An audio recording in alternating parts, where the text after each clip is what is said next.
Olá, seja muito bem-vindo a mais uma videoaula do nosso curso de Wix Code. E nessa videoaula a gente vai estar vendo aí como que a gente faz para colocar no nosso drop-down uma lista vinda de um banco de dados, ok? Eu tenho um banco de dados aqui chamado Sabores, que eu criei, né? Crio um banco de dados aí. Então acho que para finalidade de conhecimento aqui, eu acho que eu vou criar ele aqui de novo com vocês, tá ok? Vamos aqui adicionar uma nova coleção. Eu vou colocar o nome dela de Sabores, tá? Acho que inclusive ela vai pegar ali a mesma coisa, criar a coleção. Ele vai acabar pegando o que eu já tinha feito. Bom, perfeito. Então o que eu fiz foi criar aqui um campo chamado Sabor, né? Ele vem por padrão com um campo chamado Título. E eu defini esse campo aqui vindo aqui como campo principal. Aí ele fez do título um campo não principal. Aí eu movi o título para lixeira, tá? Botei aqui abacaxi, laranja, limão, chocolate, uva e morango. Então lá no drop down, a gente vem aqui no nosso drop down e manda conectar aos dados. Só que ele vai dizer o seguinte, que a gente não tem nenhum conjunto de dados criado. Então a gente vai criar um conjunto de dados baseado na collection Sabores. Ele está dizendo que ele vai criar um dataset para a gente chamado Sabores Dataset. Eu mando ele criar. Está aqui o meu dataset, que vem com ID de dataset 1. Tá?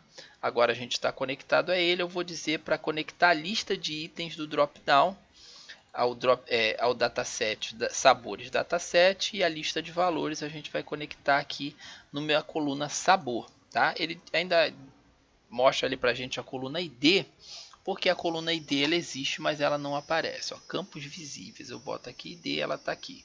Tá? Ela só não aparece, mas ela existe, ok? Vamos deixar ela invisível aqui. Então ela era uma opção lá, mas a gente acabou pegando sabores. Vamos lá agora em visualizar, né? Vamos olhar aqui, você vê que nada aparece aqui para gente. Justamente porque o nosso Sabores Dataset aqui ele está marcado como apenas escrever. A gente vai botar ele apenas ler ou ler e escrever, tá?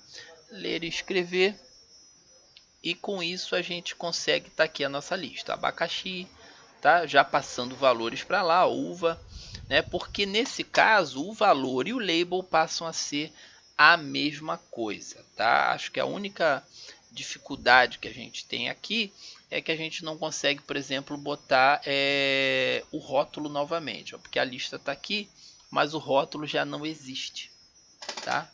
Então a gente não consegue fazer aí depois desse rótulo dessa maneira, mas enfim, uma vez selecionado, principalmente em formulários que vão ter aí campos, isso aqui como campo obrigatório, eu acho que isso pode ser bacana. Também para as partes que você tem aí um banco de dados e você pode querer definir aí um banco de dados de categoria para, né, baseado nele fazer escolhas aí para outros bancos de dados, eu acho que é muito válido. Então, falando de precedência, escolher a lista dessa maneira através do dataset tem precedência sobre você escolher assim diretamente no código, né? E escolher no código tem precedência sobre você vir aqui e escrever a lista aqui dessa maneira. Então tá aqui uma forma de você colocar a lista aí no seu drop down vinda do seu banco de dados, ok?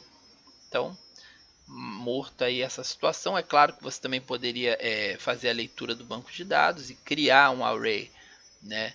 E passar essas opções aqui para a sua lista aqui, também é uma opção. Essa é a maneira automática da gente estar vendo isso, ok?